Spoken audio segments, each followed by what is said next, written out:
Olá, bem-vindo ao Projeto Gabaritar.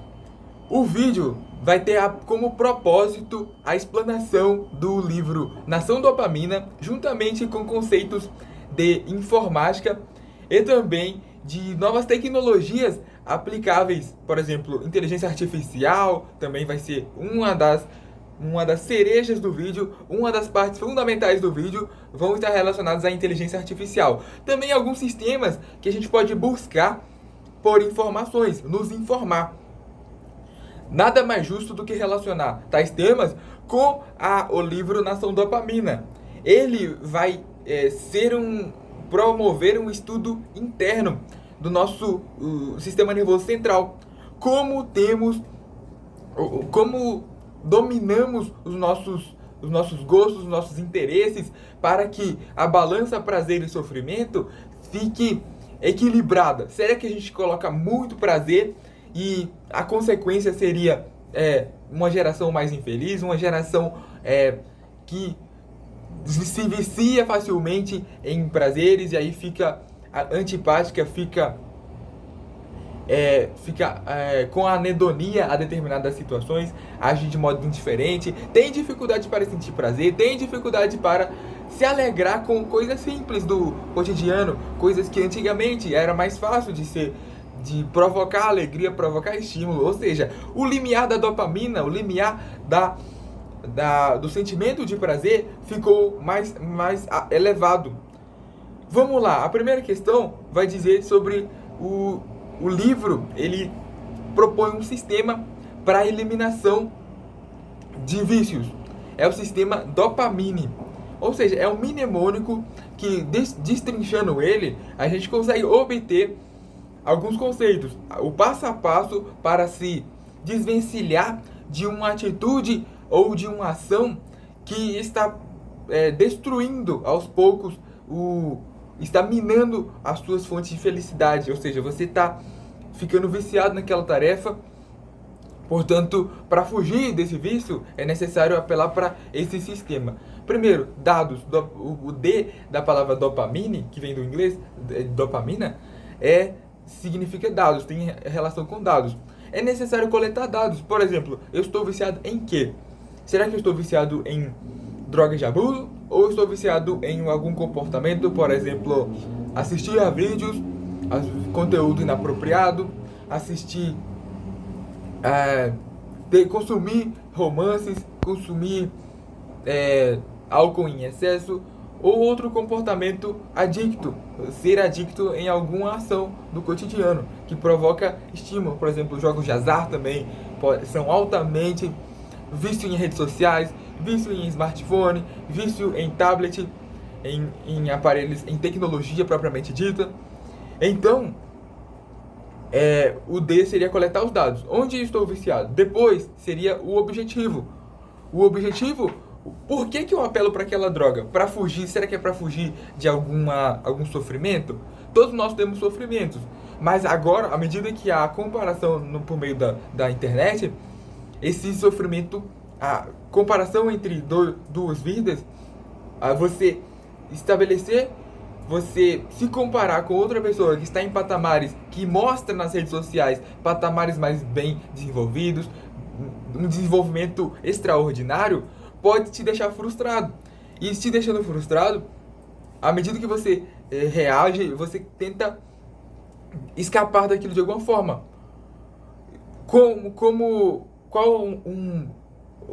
A forma como os seres humanos, os indivíduos, eles escapam desse sofrimento seria apelando para algum vício, se apegando a alguma atividade, se apegando a alguma droga de abuso. Então, qual é o objetivo? É sair do sofrimento, é sair de uma depressão, talvez, é relaxar. Talvez a pessoa está sem sono, ela está passando por um processo de insônia, está tendo dificuldade para dormir e apela para uma droga psicoléptica, que seria a maconha, por exemplo, para reduzir a função neural e relaxar. Talvez ela tenha uma rotina muito estressante, aí ela apela para algum medicamento ansiolítico, por exemplo, benzodiazepínico, da classe benzodiazepínico. Um dos medicamentos mais apropriados para reduzir a ansiedade seria o Rivotril, o clonazepam. Mas Mas o consumo dele sem essa propriedade, sem a propriedade, a recomendação e a prescrição médica, pode acarretar danos, que é o dano da dependência. A dependência psicológica é muito forte nos benzodiazepínicos. A física nem tanto. A física seria ter crise de abstinência e tudo mais. Seria os efeitos contrários ao que a droga propõe na a atividade intrínseca da droga, a atividade originária da droga. O corpo ele vai ter um efeito rebote, ele vai produzir efeitos contrários. Pronto. Outro objetivo seria para desempenho acadêmico, desempenho estudantil, desempenho de trabalho. Por exemplo, as drogas estimulantes, como as anfetaminas, o metilfenidato, que é a Ritalina, são aplicáveis no contexto estudantil de modo abusivo. As pessoas recebem prescrições que não eram para ser aviadas, receitas que não eram para ser aviadas, e vão às drogarias e conseguem os medicamentos. Ou seja, há uma automedicação para fins de desempenho acadêmico, desempenho de trabalho, ou seja, para ficar mais estimulado e conseguir ter mais resultados cognitivos melhores, resultados em provas, avaliações, em cumprir metas no trabalho, dormir menos para produzir mais. É aquela dinâmica do workaholic, é o vício pelo trabalho também, que também dá certa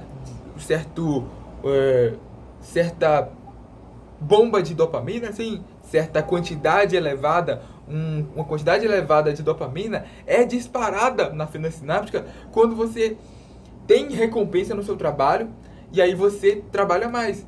É o que está acontecendo, é uma das inovações, uma das tendências do mundo atual. O mundo globalizado atualmente preza muito pelo resultado. Se não tem resultado, você não presta, você é um fracassado. Se você não está trabalhando, se você não está se movimentando, você é um fracassado. Essa dinâmica pode ser positiva, sim, porque vai te tirar da zona de conforto, mas pode ser maléfica também, porque se você não está aproveitando mais o ócio, o seu descanso não está sendo mais aproveitado. Dessa forma, tem de saber ponderar, tem de saber dosar o como isso vai impactar na sua vida. Então, o objetivo já foi esclarecido. O P seria os problemas que aquilo acarreta. É claro que a pessoa viciada, um dos sintomas e sinais mais recorrentes em pessoas dependentes é o fato de negar a todo custo o seu vício. Então, vislumbrar problemas que aquilo provoca é difícil para as pessoas viciadas. Mas aí que tá, fazendo uma análise psicológica e fazendo as perguntas corretas, é possível retirar essas informações das pessoas. Por exemplo, a maconha, embora ela não cause dependência, a capacidade dela gerar dependência é baixa. Uma vez que ela é consumida de forma fumada, ela pode gerar prejuízos com relação a nível de pulmão, porque querendo ou não, é uma via de administração que vai ter a queima envolvida. Então vai emitir dióxido de carbono? Sim, dióxido de carbono pode formar a carbohemoglobina, que pode diminuir o trânsito de oxigênio, pode ser comprometido e também acarretar problemas a nível pulmonar. Por exemplo, o câncer de pulmão, entre outros elementos que podem ser desencadeados com o consumo de maconha por conta dessa via. Por conta da eleição da via já pode acarretar prejuízos. É claro, em outro aspecto, que também, ainda falando sobre maconha, também é relevante falar sobre que a maconha pode, em pessoas suscetíveis, com determinada suscetibilidade, elas podem ficar mais propensas a ter fenômenos de ter perturbações mentais. Por exemplo, esquizofrenia, epilepsia, pode ser desencadeado, ou mesmo alucinação, delírio, pode ser desencadeado em alguém que já tenha a predisposição, pode ser desencadeado esses efeitos. Dessa forma, é uma droga que acarreta problemas, ela gera problemas a nível físico, é visível, concretamente ela gera problemas. Outras drogas que podem gerar problema, benzodiazepínico, consumo dele nas estradas pode gerar um efeito de encorajamento. As pessoas, os motoristas, os condutores podem dirigir em velocidade acelerada, Lembrando que no CTB existem crimes de trânsito. Um deles seria o homicídio, de conduzindo o veículo. Também a lesão corporal é outro crime, entre outras condutas que são típicas do trânsito, e todas elas podem ser alavancadas, podem sofrer o impulso a esses comportamentos é dado pelo consumo de substâncias psicoestimulantes. Dessa forma, acarreta problemas? Sim, o trânsito fica um caos, pessoas andando desgovernadas com velocidade muito alta, pode encorajar a andar com um veículo que não está totalmente seguro, sem a devida manutenção, e aí pode gerar prejuízos gigantescos. Então esses são os problemas relacionados. Outros comportamentos seria o tempo. O tempo pode ser direcionado ao consumo da droga e em detrimento do convívio familiar, das interações sociais. Então a pessoa fica meio que isolada. Depois seria a abstinência, é o próximo passo. Depois de entender o DOP, que seria entender quais são os dados, diante dos dados, entender qual é o objetivo do propósito de uso, entender qual os problemas que aquilo gera, é necessário tomar uma atitude. A abstinência é um dos fatores, ou cessar totalmente o consumo daquela droga, através de ferramentas como o autocomprometimento e também o estabelecimento de limites, ou zerar totalmente o consumo, ou reduzi-lo. E isso por exemplo, alguém que consome,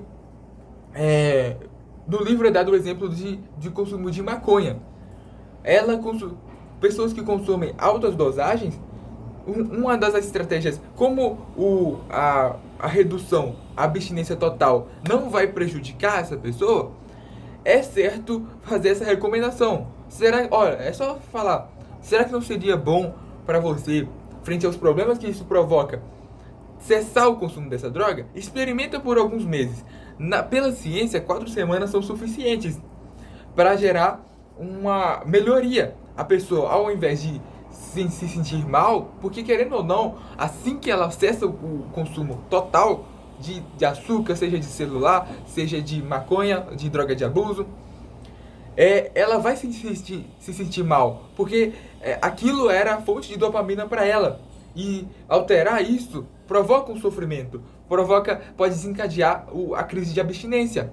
Igual eu falei para vocês, no caso do álcool, seria efeitos euforizantes, efeito de insônia, impotência sexual, suadeira, tremores. Já no caso da cocaína, por exemplo, são os efeitos contrários, seria depressão do sistema nervoso. E é isso que é visto. A crise de abstinência, ela tem esses fundamentos. Então, para evitar, é claro que nos primeiros dias vai acontecer isso, mas se a pessoa conseguir suportar, ela vai ter benefícios, ela vai se sentir melhor, porque a balança de equilíbrio, por exemplo, os prazeres que você está adicionando naquele equilíbrio entre sofrimento e prazer, você está tendo mais domínio daqueles prazeres. Então, coisas menores, você não vai estar saturando a parte do sofrimento para compensar os prazeres. Por exemplo, se você está exposto a prazeres que são muito fortes, você está frequentemente sendo exposto a prazeres, aquele lado da balança vai ficar muito ocupado por dopamina, por neurotransmissores. Aí o corpo vai falar o seguinte: eu preciso de equilibrar isso.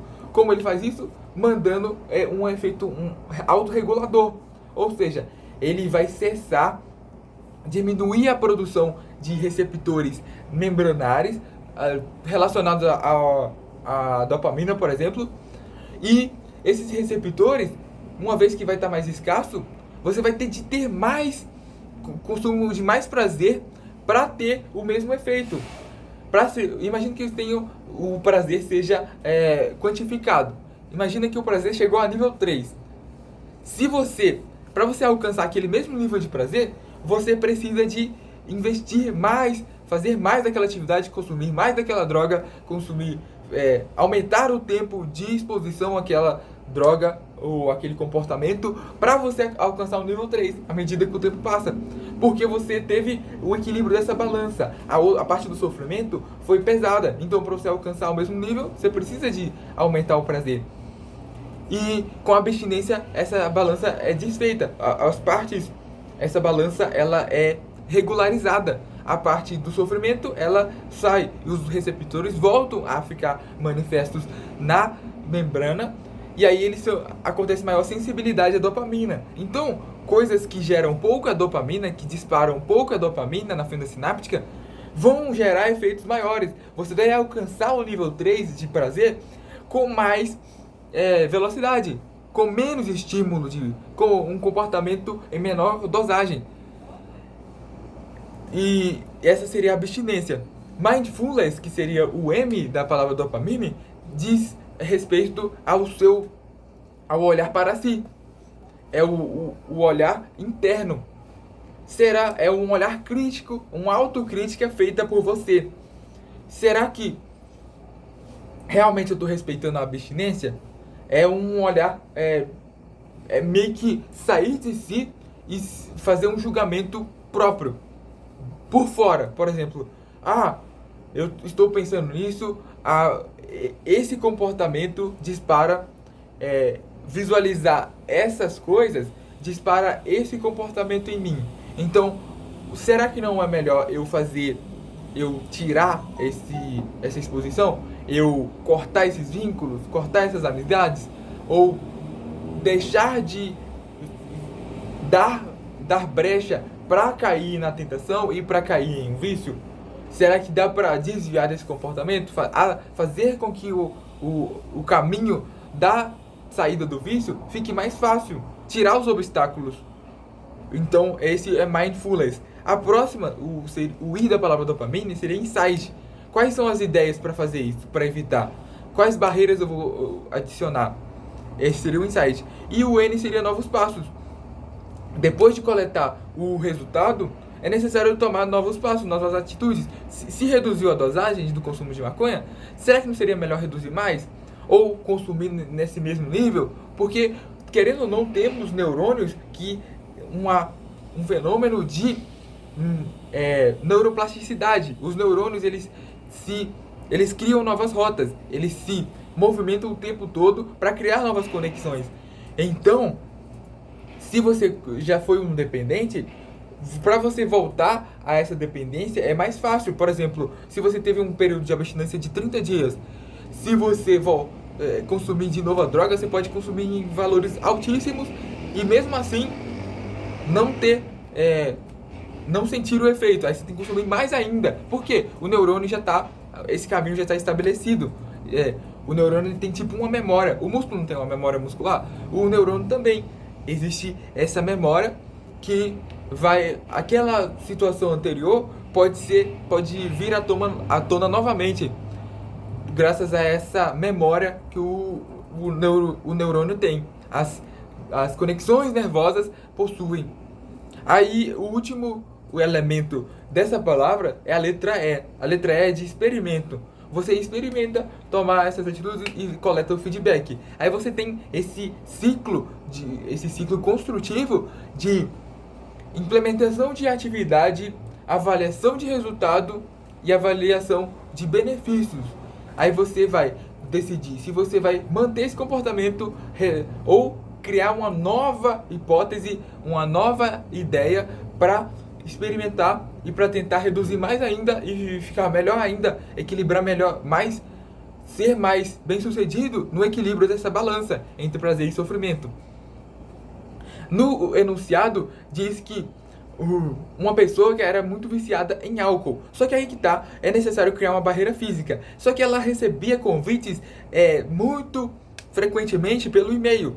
O e-mail, igual eu falei na aula sobre cliente de e-mail e servidor de e-mail, eu fiz uma distinção entre eles. Lá existe a possibilidade de de serem enviados para você anexos contendo convites. É o que acontece com esse camarada. Ele recebe esses e-mails, mas aí ele pode fazer o seguinte, ele pode tomar atitudes para criar um autocomprometimento e criar barreiras físicas e barreiras psicológicas de acesso àquela substância. Ele vai ter menos acesso. Aquilo que gerava gatilho para ele, para consumir o álcool, que seriam os convites, ele pode bloquear. Como ele faz isso? Movendo os lugares que enviam esses convites para a caixa de spam ou para uma blacklist. O e-mail tem essa funcionalidade. Ele possui caixas. As caixas tem a caixa de enviar, a caixa de entrada, caixa de saída. A caixa de saída é aquele que está prestes a sair. Tem a caixa enviados, a caixa de spam. Lembrando que o anexo, o e-mail, ele possui 3 elementos fundamentais. Ele tem o campo para, que seria o destinatário. O remetente é você mesmo, é quem está construindo o e-mail. E também tem o campo assunto e o campo, o corpo do e-mail, propriamente dito. O único elemento fundamental para que o e-mail seja enviado é o campo destinatário. O destinatário pode se dividir em 2. O destinatário oculto, que seria a cópia oculta, ou CCO, o campo CCO, e o CC. E aí você pode enviar. Esse é o único campo que pode estar livre, que deve estar preenchido com um endereço válido. E é isso. Você pode criar colocando determinados usuários na caixa de spam. Você consegue ter uma maior visualização. Você consegue estabelecer melhor quais são as fontes que podem te direcionar podem te remeter a lembranças daquele vício. Então você já corta esses vínculos colocando esses e-mails na caixa de spam. Porque colocando-os na caixa de spam, você vai ter todos aqueles remetentes, eles vão estar meio que numa lista negra. E nessa lista, meio que todas as mensagens que vão ser enviadas depois vão cair naquela lista. É muito importante, agora, relacionando a ferramenta da caixa de spam com o e-mail em cópia oculta, você consegue poupar o envio de e-mails de modo massivo, que seria o spam. Você consegue prevenir e evitar. Você pode tirar, meio que prevenir que seu e-mail fique conectado, seja relacionado a uma lista de envio de e-mail massivo, que seria ser alvo de spam, a partir do campo cópia oculta. É o que aconteceu aqui. O objetivo dele é participar de um grupo de acolhimento, mas aí que tá, para divulgar esse grupo e para divulgar suas ideias, ele quer mandar essa mensagem, mas não quer que o destinatário que ele enviar, o destinatário 1, saiba que o destinatário 2 recebeu o e-mail. Então ele vai colocar todos esses nomes, todos esses endereços de e-mail no campo cópia oculta de carbono. E aí uma vez enviando, o usuário que recebeu essa mensagem só vai ter como remetente, e só vai ver no campo destinatário somente a presença do nome dele. Não vai ver do destinatário 1, nem o destinatário 1 vai ver do destinatário 2. Então vai ficar meio que oculto. Isso vai privar o envio sistemático de e-mails indesejados, que seria o mecanismo de spam. E também vai prevenir o envio de mensagens indesejadas por parte. Por exemplo, eu não quero receber mais convites de festa. Pronto, coloquei na caixa de spam e aí já ficou delimitado. Já mostrou pro algoritmo que você não quer receber aquilo. E é isso. Daquele indivíduo eu não quero receber essas mensagens. Pronto. E são essas duas atitudes que ele pode tomar. Primeiro, enviar a partir da cópia oculta de carbono. E segundo, colocar aquela mensagem com o convite na caixa de spam. Porque aí vai criar uma blacklist e ele não vai ter mais esse incômodo e vai conseguir sustentar o seu comportamento benéfico para ele por mais tempo. A segunda questão é a criação do efeito rebote com o direcionamento de Greenleaf. Greenleaf seria uma metáfora que ela usa no livro para mostrar a balança do sofrimento sendo a autorregulação do organismo acontecendo e a homeostase se fazendo. Ou seja, quanto mais dopamina, você vai ter um estímulo para equilibrar essa balança. Então vai ter mais sofrimento envolvido naquela balança. A parte do sofrimento vai subir. Vai ficar mais pesada, na verdade. Aí ele diz que é comparado à existência desse fenômeno de autorregulação, é comparado à ativação de um vírus. O vírus é um programa, ou parte de um programa, isso é importante, é malicioso e ele pode ser considerado um malware? Sim. Os malwares, eles abrangem várias ataques. Pode ser o worm, pode ser vírus, pode ser trojan, que seria o cavalo de Troia, pode ser um Smurf attack, spoofing, tem farming, phishing, são uma série de golpes que podem ocasionar problemas. O ransomware também é um golpe muito aplicado atualmente, mas o vírus, falando especificamente dele, ele vai ter a característica de necessidade de ser executado. Ele vai executar, uma vez executado, ele vai produzir cópias automaticamente.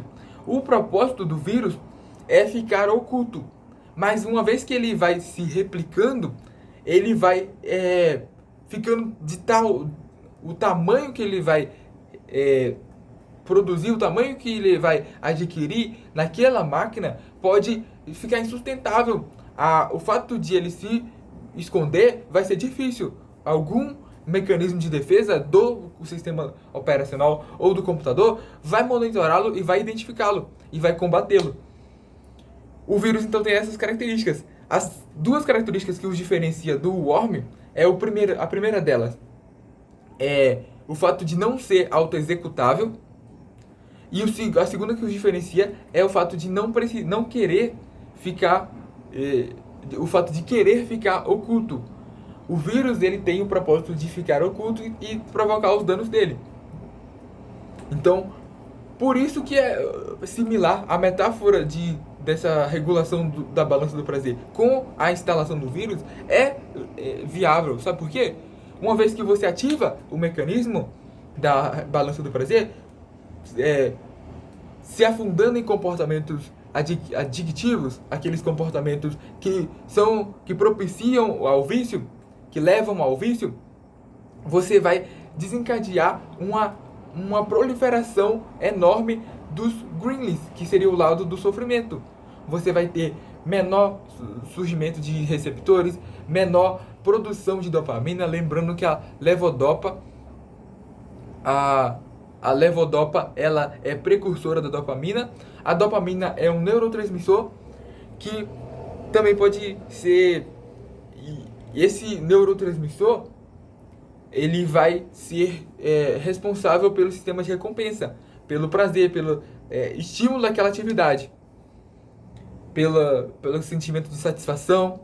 E aí você tem essa produção. Se essa produção ela pode ser boicotada de certa forma, em virtude desse prazer artificial. Se você implementa prazer artificial, você pode ter crescimento de um vírus, que seria os gremlins na balança do sofrimento, no lado do sofrimento, reduzindo a produção de dopamina, reduzindo a manifestação de receptores membranares relacionados à dopamina, e também a recaptação. A recaptação vai ocorrer de modo mais intenso, porque você tem mais neurotransmissores na fenda sináptica, então você vai ter de pegar mais. Então o mecanismo de reversão para o neurônio pré-sináptico vai ficar mais intenso. Pronto, seria esse o mecanismo. Agora a questão 3 vai trazer a ideia da Cinesp. A Cinesp é o Sistema Nacional de Informações de Segurança Pública a respeito de armas e munições, identificação de armas e suas munições, Banco Nacional de Perfis Genéticos, informações sobre desaparecidos, informações sobre pertinentes, informações sobre drogas de abuso, porque querendo ou não, está tendo uma tendência, uma nova onda de novas substâncias psicoativas, principalmente as drogas K. As drogas K, elas possuem, atuam no sistema endocannabinoide, mas elas têm uma potência muito maior e são canabinoides sintéticos. Então a estrutura química não se relaciona, não é similar ao dos canabinoides, dos fitocannabinoides, que é aqueles derivados da planta, que seria o CBD, canabidiol, e THC, que seria tetrahidrocannabinol, mas elas têm a função nos receptores CB1 e CB2, até muitas vezes maior do que os fitocannabinoides, os canabinoides das plantas. Então é isso. Então é necessário ter esse monitoramento. E o objetivo da Cinesp é justamente esse: trazer informações e promover a integralização, a integração entre os sistemas. Foi uma proposta, o pontapé inicial desse projeto, desse sistema, teve origem a partir do Ministério da Justiça. A partir do Ministério da Justiça e Segurança Pública, foi estimulado pela Cenasp. Ela meio que foi o responsável por executar, ou seja, a Secretaria Nacional de Segurança Pública executou sob comando e sobre o amparo do Ministério da Justiça para acatar essa recomendação. E aí todo o sistema único de segurança pública vai ser impactado, porque os integrantes do SUSP, Sistema Único de Segurança Pública, vão ter acesso a esse sistema. E esse sistema vai ter essa integração interestadual. É um dos projetos também da Política Nacional de Defesa de Segurança Pública e Defesa Social, PNSP-DS. É um dos objetivos desse programa, dessa política, ter essa integração, como foi falado lá naquele vídeo. A lei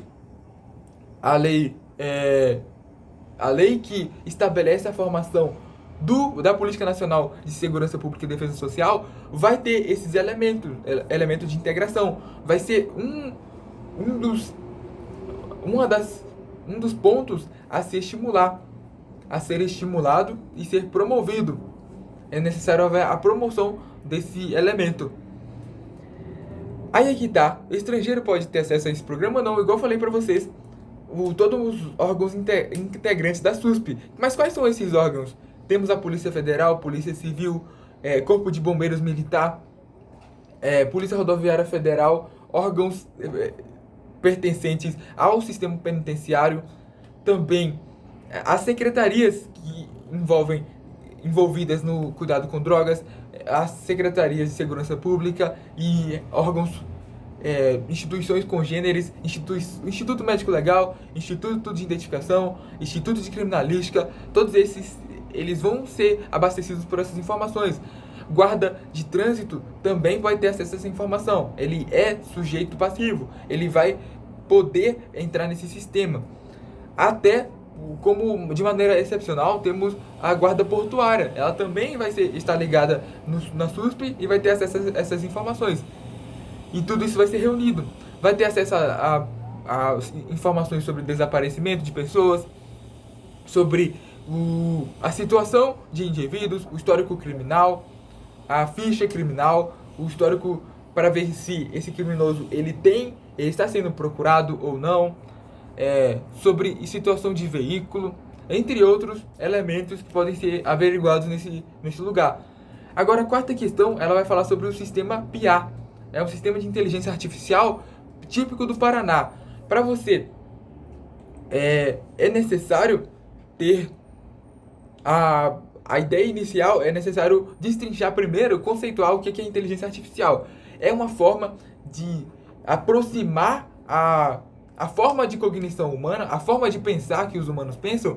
Você vai meio que dar essa habilidade às máquinas. Meio que a forma como pensamos pode ser meio que refletida nas máquinas.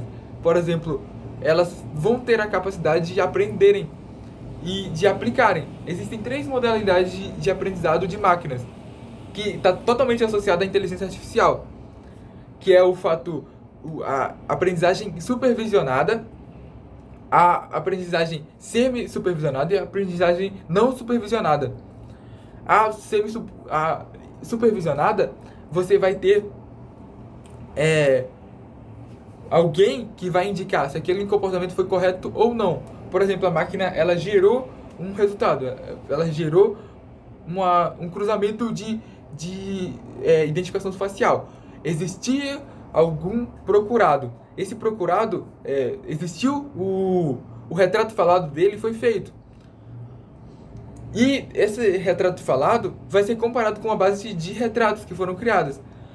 A ferramenta, o software, vai fazer esse cruzamento. Se ele fizer um cruzamento muito distante, com muitas características, um humano vai lá e vai verificar.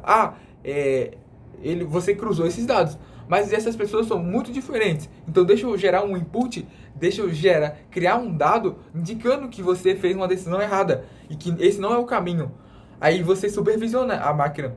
Já em outro extremo, que seria a aprendizagem não supervisionada, a máquina ela aprende sozinha. Ela tem os requisitos para aprender sozinha. Por exemplo, no jogo de xadrez, uma inteligência artificial foi usada para desafiar jogadores de xadrez. E aí ela perdeu uma vez e na segunda ocasião ela soube quais foram os erros dela e por conta própria ela já conseguiu modificar esses parâmetros e conseguir melhorar e superar até o melhor jogador de xadrez do mundo. E é isso que a inteligência artificial faz. Ela se aplica ao sistema PIA no Paraná, principalmente para cidadania, para o exercício da cidadania. Nós temos o direito de saber algumas informações. Por exemplo, tirar a identidade pode ser centralizar as funções em um lugar só é melhor, é mais prático. E ainda mais ter um sistema de inteligência artificial que pode reunir dados e criar decisões assertivas, tipo, essa pessoa, ela geralmente analisa, ela geralmente vê a situação veicular, ela geralmente emite documentos, ela geralmente pesquisa por desaparecidos a partir do sistema PIA. Então, esse é o comportamento dela nesse site. Deixa eu produzir dados e deixa eu melhorar essas funções ou deixar essas funções mais... recomendar novos passos que ela pode dar, novas atitudes que ela pode tomar, compilar os dados para que a navegação fique mais eficaz, ou seja, disparar alertas no celular dela. Tem uma série de ações que podem ser tomadas. E a inteligência artificial tem esse propósito. E aí você consegue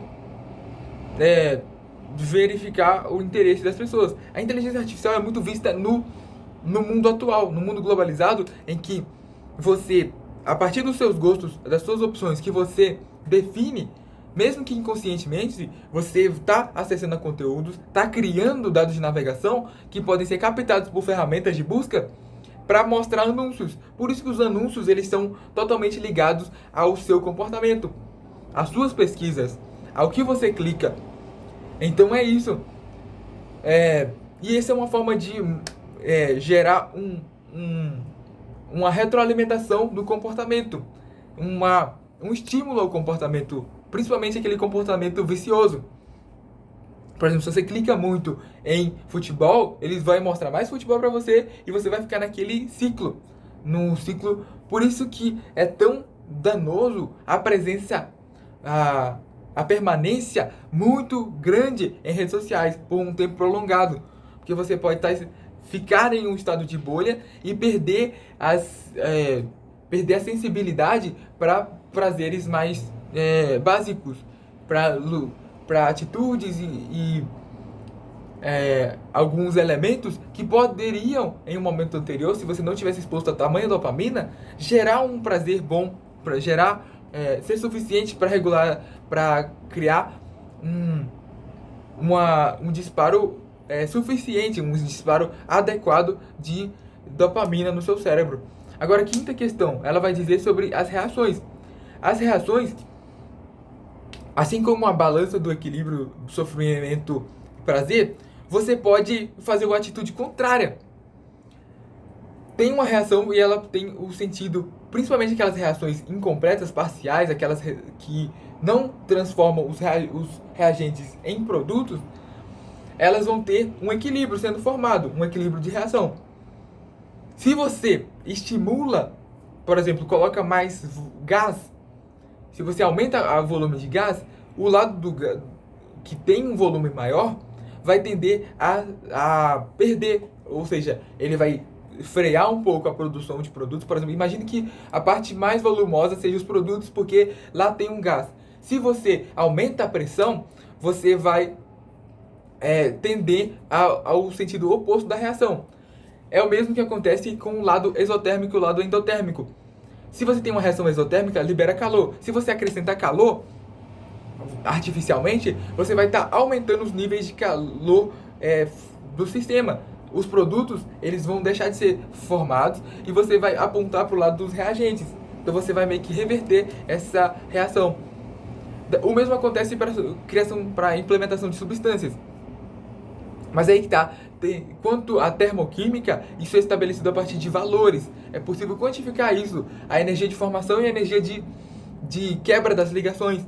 E aí isso vai gerar uma entalpia, essa entalpia de formação, entalpia de ativação da reação, que pode ser diferente do ponto... Se você estabelecer um catalisador, o catalisador vai reduzir os níveis da energia de ativação. Você vai ter a reação mais rápida, não porque você tem mais reagentes ou você tem mais um meio mais propício, mas sim porque você vai reduzir a energia da ativação. Ao invés de ser menos 200 joules, você vai aplicar menos 40 joules, por exemplo. E a pergunta é se na ida dessa reação, ou seja, na ordem direta, reagentes-produtos, será que a energia de ativação vai ser menor ou maior do que a energia de ativação do retorno, que seria a reação indireta dos produtos para os reagentes? Como vai ficar isso? E por ser um equilíbrio, acontece da balança sempre tender ao equilíbrio. Dessa forma é só você pensar. Se gastou menos 40, vai gastar menos 40 também. É claro que existem exceções, sim, mas em regra é isso. O catalisador vai ser similar. Só se tiver a ativação de um lado das reações se dá por um catalisador diferente. Pode ser que isso seja efetivo também. Ou seja, para o retorno é necessário usar outro catalisador. Dessa forma vai ter outra energia de ativação e vai ter outro valor de quantidade energética, medida em kilojoules. Outra entalpia nesse nível. Aí você pode estabelecer um gráfico e fazer a subtração e verificar se realmente existe a diferença. Então é isso, pessoal. Muito obrigado por assistirem até aqui. Fiquem com Deus e até a próxima.